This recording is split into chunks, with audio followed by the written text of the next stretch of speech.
आपके एग्जाम में चाहे इंग्लिश कहीं पे भी पूछी जाती है, जहां पे इंग्लिश के क्वेश्चंस आते हैं, आपसे टेंस के 1 से 2 प्रश्न आपसे पूछ लिए जाते हैं।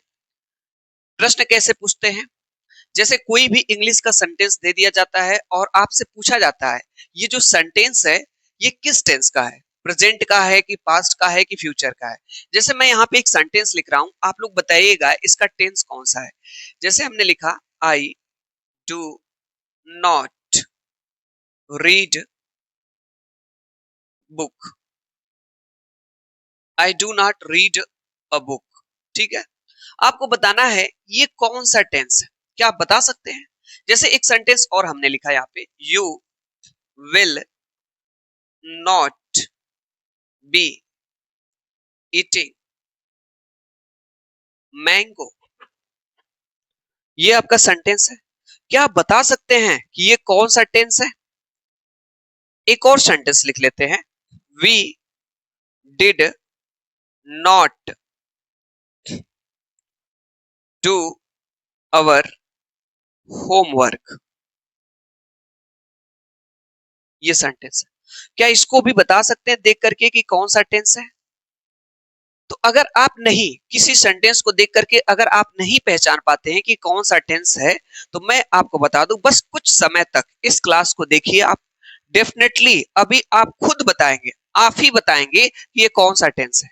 ठीक है, तो चाहे आपका कोई भी एग्जाम हो, आपको इस तरह के सेंटेंस दे दिए जाते हैं और आपसे टेंस पूछा जाता है।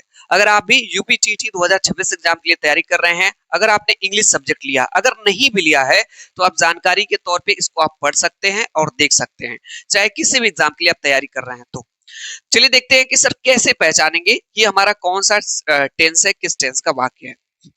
यहाँ पे हम समझते हैं, देखिएगा आप लोग, हम यहाँ पे आपको 3 कैटेगरी हम लोग बनाते हैं यहाँ पे। ठीक है, यहाँ पे टेंस पढ़ने के लिए, इंग्लिश में टेंस पहचानने के लिए जो है, आपको बस 2 चीजों को पहचानना है। जैसे हमने यहाँ पे सेंटेंस लिया था, इसको पहचानने के लिए बस आपको 2 चीज अगर आप समझ गए, दुनिया का कोई भी सेंटेंस दिया जाएगा, आप उसको बता सकते हैं कौन सा टेंस है। आप कहेंगे सर कौन से? सबसे पहले उसकी हेल्पिंग वर्ब और उसके बाद उसका मेन वर्ब। अगर ये 2 चीजें आपके क्लियर हैं, तो आप टेंस को आसानी से पहचान सकते हैं। क्या कर सकते हैं? पहचान सकते हैं आप कोई भी सेंटेंस। ठीक है, यहाँ पे अब आप कहेंगे सर हेल्पिंग वर्ब क्या होती है, मेन वर्ब क्या होती है, इसके बारे में आप बताएंगे तभी तो हम जानेंगे। सर ये क्या होती है, तभी तो हम टेंस की पहचान करेंगे। हाँ चलिए बताते हैं, यहाँ पे समझिएगा। हेल्पिंग वर्ब के बारे में देखते हैं। हेल्पिंग वर्ब यहाँ पे समझते हैं। हेल्पिंग वर्ब कितनी होती है? आपको 3 हेल्पिंग वर्ब हम आपको बता रहे हैं, उसको आप याद कर लीजिएगा। कौन कौन सी है? यहाँ पे देखिए, पहली हमारी है डू, दूसरी हमारी है बी, तीसरी हमारी है हैव। हम लोग को याद कर लेना है, पहली हमारी हेल्पिंग वर्ब डू है, दूसरी बी है, तीसरी है हैव। यानी ऐसे याद कर लेना है, डू, यहाँ पे बी और यहाँ पे हैव। यही 3 हमारे पास क्या है, यही हेल्पिंग वर्ब हमारे पास है। ठीक है, चलिए भाई, अब डू से देखिए क्या बनाते हैं। डू से हम बनाएंगे डू, डज और यहाँ पे हम डिड बनाएंगे। डू से हम 3 हेल्पिंग वर्ब बनाए हैं, आपको भी बना लेना है। बी से हम बना रहे हैं, आगे देखते हैं। यहाँ पे बी से इज, एम, आर, उसके बाद इससे वाज और हमारा यहाँ पे वर हो जाएगा। इसी तरीके से हैव से हम 3 बना लेंगे, हैव, हैज, हैव हैज और यहाँ पे हैड हो जाएगा। ठीक है, समझ में बात आ रही होगी? हाँ सर समझ में आ रहा है यहाँ पे। अब डू डज को ऐसे बॉक्स में कर लेते हैं, डिड को अलग कर लेते हैं। इसी तरीके से इस एमआर को अलग कर लेते हैं, वाज वर को अलग कर लेते हैं। सेम इसी तरीके से इसको ऐसे कर लेते हैं अलग, इसको ये कर लेते हैं। ठीक है, यहाँ पे आपको 3 हेल्पिंग वर्ब बस याद करनी है, एक डू, बी और हैव। ये हमारी हेल्पिंग वर्ब है। जब कोई सेंटेंस हम रीड करते हैं इंग्लिश का, तो उसमें ये सब वर्ड्स देखने को मिलते हैं। देखते होंगे कहीं do, does, did, has, have, had, is, am, are, was, were, has been, have been, had been, will, shall, इन सब का प्रयोग होता है उसमें। इन्हीं को हेल्पिंग वर्ब कहा जाता है। वैसे तो विल, शैल मॉडल में आएगा। ये सब आपकी हेल्पिंग वर्ब आपकी होती हैं। इसी तरीके से जो है आपको याद कर लेना है। ठीक है, कितनी भाई? 3 है, डू, बी और हैव है। अब यहाँ पे आपको ये समझना है, सबसे बड़ी चीज है, ये जो डू है, ये इंडेफिनिट की हेल्पिंग वर्ब है। इसकी है इंडेफिनिट की हेल्पिंग वर्ब। अब हम आपसे पूछेंगे कि इंडेफिनिट की हेल्पिंग वर्ब क्या होती है, तो आप कहेंगे सर डू होती है। अब हम पूछेंगे कॉन्टिन्यूअस की हेल्पिंग वर्ब क्या होती है, तो आप कहेंगे सर कॉन्टिन्यूअस की हेल्पिंग वर्ब बी होती है। परफेक्ट परफेक्ट की हेल्पिंग वर्ब क्या होती है? परफेक्ट की हेल्पिंग वर्ब हैव होती है। ठीक है, इंडेफिनिट की हेल्पिंग वर्ब डू, कॉन्टिन्यूअस की हेल्पिंग वर्ब बी, परफेक्ट की हेल्पिंग वर्ब हैव। डू से क्या बना है? Do, does, did. बी से क्या बना है? Is, am, are, was, were. Have से क्या बना है? Has, have, had. हम आपको ये क्यों बता रहे हैं? अगर इसको आप समझ लिए तो अभी जो पीछे सेंटेंस दिया गया है, बड़ी ही आसानी से आप बता देंगे कौन सा टेंस है। क्यों? क्योंकि टेंस पहचानने के लिए कोई भी इंग्लिश में टेंस है, इंग्लिश का सेंटेंस है, अगर उसको पहचानने के लिए कि वो किस टेंस का है, तो सबसे पहले आपको हेल्पिंग वर्ब और मेन वर्ब का नॉलेज होना चाहिए। तो हम हेल्पिंग वर्ब के बारे में यहाँ पे बता रहे हैं। ठीक है, चलिए भाई। इसके बाद आप एक और बना लेते हैं यहाँ पे हम लोग, चौथे नंबर की, यहाँ पे फोर्थ नंबर का यहाँ पे। ठीक है, यहाँ पे बना लेते हैं हैव बीन। ये हैव और यहाँ पे बीन बना लेते हैं। हैव बीन से क्या बन सकता है? आगे बढ़ा लेते हैं। हैव बीन से बन जाएगा हैज बीन, हैव बीन, और यहाँ पे आपका बन जाएगा हैड बीन।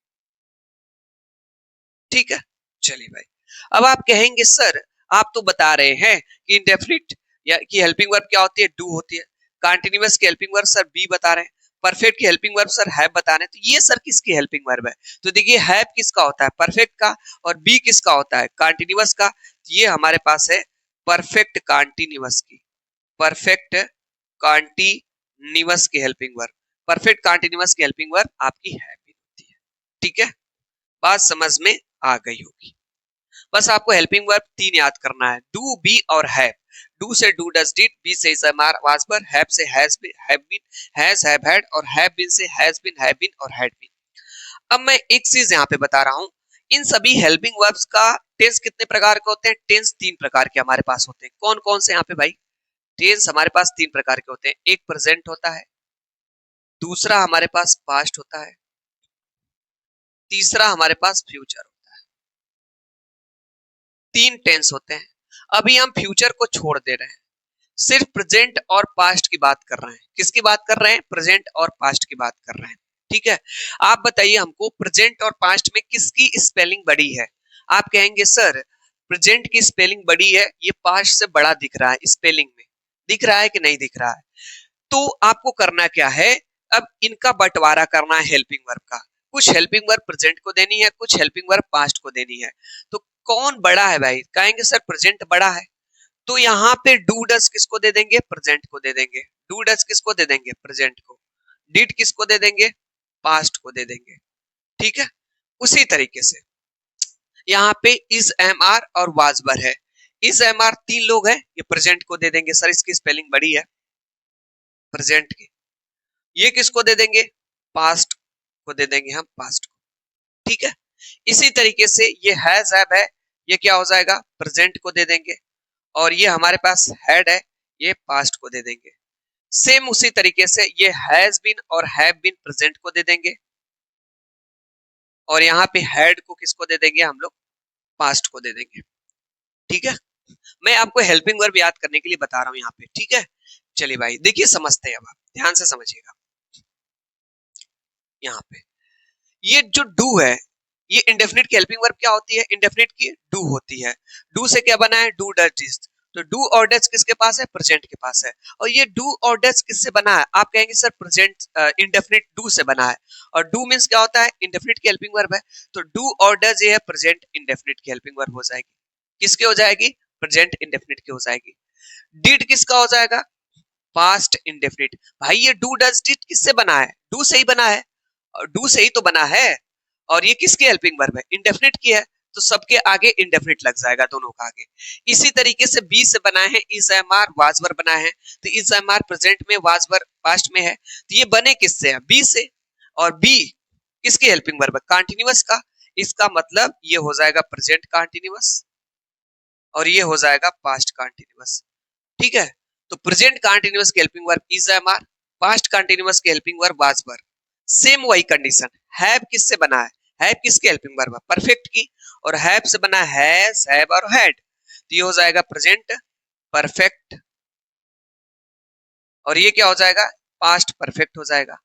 सेम उसी तरीके से ये जो हैव बीन है, ये किसका है? परफेक्ट कंटीन्यूअस का है, तो यहाँ पे हैज बीन, हैव बीन ये प्रेजेंट के लिए है, और ये बने हैं इससे, और ये इसकी हेल्पिंग वर्ब है, तो ये हो जाएगा प्रेजेंट परफेक्ट कॉन्टिन्यूअस टेंस, और ये है पास्ट परफेक्ट कॉन्टिन्यूअस टेंस।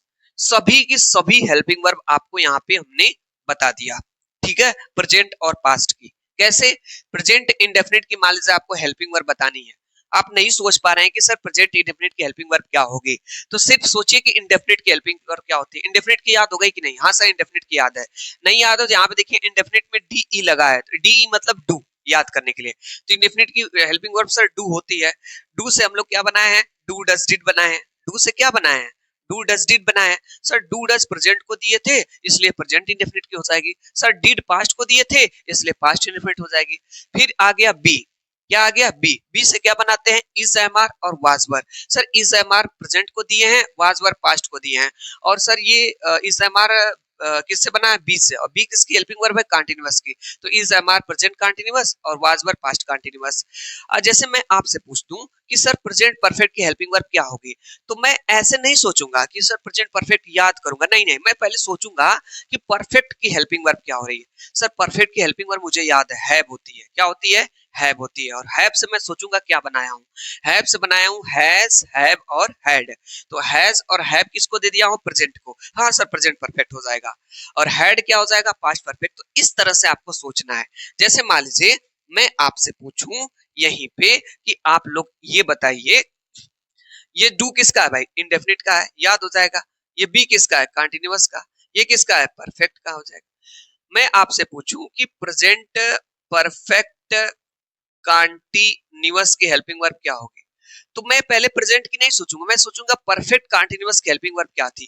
तो मुझे याद है परफेक्ट कंटीन्यूअस की हेल्पिंग वर्ब हैव बीन है, और हैव बीन से has been, have been, had been बनाया हूं मैं, और हैज बीन और हैव बीन किसको दिया हूं? प्रेजेंट को। हाँ सर मिल गया, हैज बीन और या हैव बीन हो जाएगा।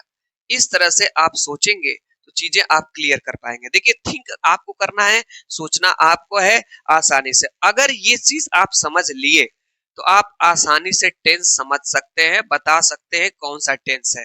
अब कहेंगे सर फ्यूचर को तो बताया ही नहीं है, तो चलिए भाई फ्यूचर को भी बता दे रहा हूं यहाँ पे, ताकि कोई दिक्कत ना रह जाए, कोई प्रॉब्लम ना हो। यहाँ पे फ्यूचर को भी समझ लेते हैं साइड में। प्रेजेंट पास्ट तो हम लोगों ने क्लियर कर लिया है, ठीक है, तो फ्यूचर को भी यहाँ पे समझ लेते हैं। ठीक है, चलिए पहला हमारे पास कौन है? फ्यूचर। इसके बाद इनडेफिनिट है, फ्यूचर इनडेफिनिट। दूसरा हमारे पास कौन है? Future continuous. फिर है हमारे पास फ्यूचर परफेक्ट, फ्यूचर परफेक्ट। फिर है फ्यूचर परफेक्ट कंटिन्यूअस। सबकी हेल्पिंग वर्ब बतानी है। देखिए कितनी आसानी से आप हेल्पिंग वर्ब बता लेंगे। मैं आपको एक चीज बता रहा हूं, कहीं पे भी फ्यूचर रहे बस उसके लिए आप जान जाइए विल और सेल, विल और सेल। अगर कहीं पे विल और सेल लगा है, कहीं पर भी विल और सेल लगा है, तो फ्यूचर ही होगा। क्या होगा? फ्यूचर होगा। फ्यूचर इंडेफिनिट है, इसका हो जाएगा विल और सेल। फ्यूचर इंडेफिनिट की हेल्पिंग वर्ब क्या होती है? Will shall. यहाँ पे फ्यूचर है तो कहेंगे सर फ्यूचर का आप बताए हैं सर विल और सेल होता है। और कंटिन्यूअस का क्या होता है? कंटिन्यूअस की हेल्पिंग वर्ब, कंटिन्यूअस की हेल्पिंग वर्ब सर बी होती है, तो जोड़ लीजिए उसमें विल बी और शैल भी। इसी तरीके से फ्यूचर की हेल्पिंग वर्ब आप कहेंगे सर विल और शैल होती है। और परफेक्ट की हेल्पिंग वर्ब आपको याद है, परफेक्ट की हेल्पिंग वर्ब क्या होती है यहाँ पे, परफेक्ट की हेल्पिंग वर्ब हैव होती है। तो यहाँ पे हो जाएगा विल हैव और शैल हैव हो जाएगा। सेम इसी तरीके से फ्यूचर परफेक्ट कंटीन्यूअस है, फ्यूचर परफेक्ट कंटीन्यूअस है, तो फ्यूचर की हेल्पिंग वर्ब यहाँ पे क्या होती है, विल और शैल होती है। और यहाँ पे परफेक्ट कंटीन्यूअस है, तो परफेक्ट कंटीन्यूअस की हेल्पिंग वर्ब हैव बीन होता है, तो सब में हैव बीन जोड़ लीजिए, तो विल हैव बीन और यहाँ पे शैल हैव बीन।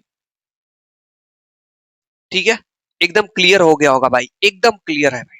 ठीक है, ये हो गया आपके पास चार्ट, समझ में बात आ गई होगी ये। तो अब टेंस पे चलते हैं, जो सेंटेंस दिया था मैं, देखिए कितनी आसानी से आप बता सकते हैं, कितनी आसानी से। यहां पे चलता हूं, जैसे ये सेंटेंस बताना है कि I do not read a book, तो इसके बाद कहेंगे कि सर टेंस पहचानने के लिए आप बताए हैं कि कोई भी अगर इंग्लिश का सेंटेंस है उसमें सर टेंस पहचानना है, तो उसमें सर हेल्पिंग वर्ब को देखते हैं प्लस मेन वर्ब को देखते हैं, हेल्पिंग वर्ब को देखते हैं और किसको देखते हैं, मेन वर्ब को सर हम लोग देखते हैं। अब बात ये आती है कि सर हेल्पिंग वर्ब के बारे में तो आप बता दिए, मेन वर्ब के बारे में नहीं बताए, ठीक है, मेन वर्ब के बारे में भी हम बता रहे हैं। अब बात ये है कि ये सेंटेंस दिया है I do not read a book, इसको पहचानना है, ठीक है। तो आप कहेंगे सर हेल्पिंग वर्ब कहाँ रहती है, तो देखिए सेंटेंस कोई भी होता है, सब्जेक्ट होता है, उसके आगे फिर हेल्पिंग वर्ब होती है, फिर उसके बगल में मेन वर्ब होती है, फिर उसके बाद ऑब्जेक्ट होता है। तो इसमें सब्जेक्ट क्या है भाई, आई सब्जेक्ट है, उसके बगल में हेल्पिंग वर्ब ये डू होगी, यही हेल्पिंग वर्ब है ना। तो आप लोग मुझको ये बताइए, ये जो डू है, ये डू किस में आता है, डू किस में आता है, ठीक है, डू डज किस में आता है। आप कहेंगे सर प्रेजेंट इंडेफिनिट में सर।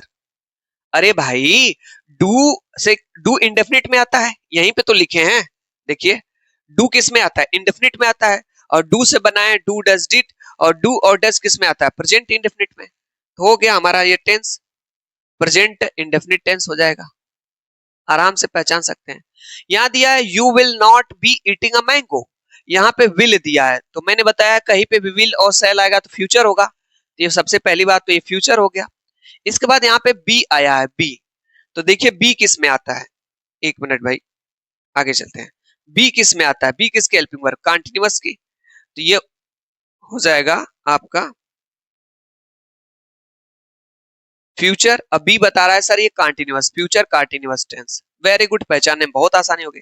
ये डिड आया है, अब आप सोचिए कि सर डिड कैसे बनेगा, आप कहेंगे सर डिड तो डू से बना होगा, सर डू डज डिड बनाएंगे, डू किसकी हेल्पिंग वर्ब होती है, इंडेफिनिट की, सर इंडेफिनिट में ही कोई ना कोई टेंस है, क्यों, क्योंकि डू से बना है, डू तो इंडेफिनिट की हेल्पिंग वर्ब होती है, और सर डू से बनाए थे डू डज डिड, अरे भाई यहीं पे देखिए ना, यहाँ पे डू किसकी होती है, इंडेफिनिट से, और डू से ही बना डू डज डिड, डिड किस में आता है, पास्ट में, इसलिए पास्ट इंडेफिनिट टेंस हो जाएगा आपका। यहाँ पे देखिए ये कौन सा टेंस हो जाएगा हमारा, ये हो जाएगा पास्ट इंडेफिनिट टेंस हो जाएगा। देख लिए कितना आसान है, कितना आसान है सेल्फ हेल्पिंग वर्ब के। अगर आप यूपीटीटी के लिए तैयारी कर रहे हैं तो दो प्रश्न आपका टेंस का पूछा जाता है, ऐसे सेंटेंस दे दिया जाता है और आपसे पूछा जाता है कि कौन सा टेंस है, ठीक है। इसका अगला पार्ट टेंस का अगली क्लास में लेकर के आएंगे। क्लास देखने के लिए आप लोगों का बहुत बहुत धन्यवाद। इंग्लिश की यह क्लास कैसी लगी, दो शब्द कमेंट्स में जरूर लिखिएगा अगर आपको समझ में आया हो तो, ठीक है। एक सेंटेंस आपको दे दे रहा हूं, उसको पहचानिएगा कि कौन सा टेंस है, ठीक है। जैसे हमने लिखा यहाँ पे आई हैव कुक्ड फूड, ठीक है, ये बताना है कौन सा टेंस है, ठीक है, ये बताना है कौन सा टेंस है, ठीक है। चलिए बाय, नेक्स्ट मिलते हैं अगली क्लास में, थैंक यू सो मच।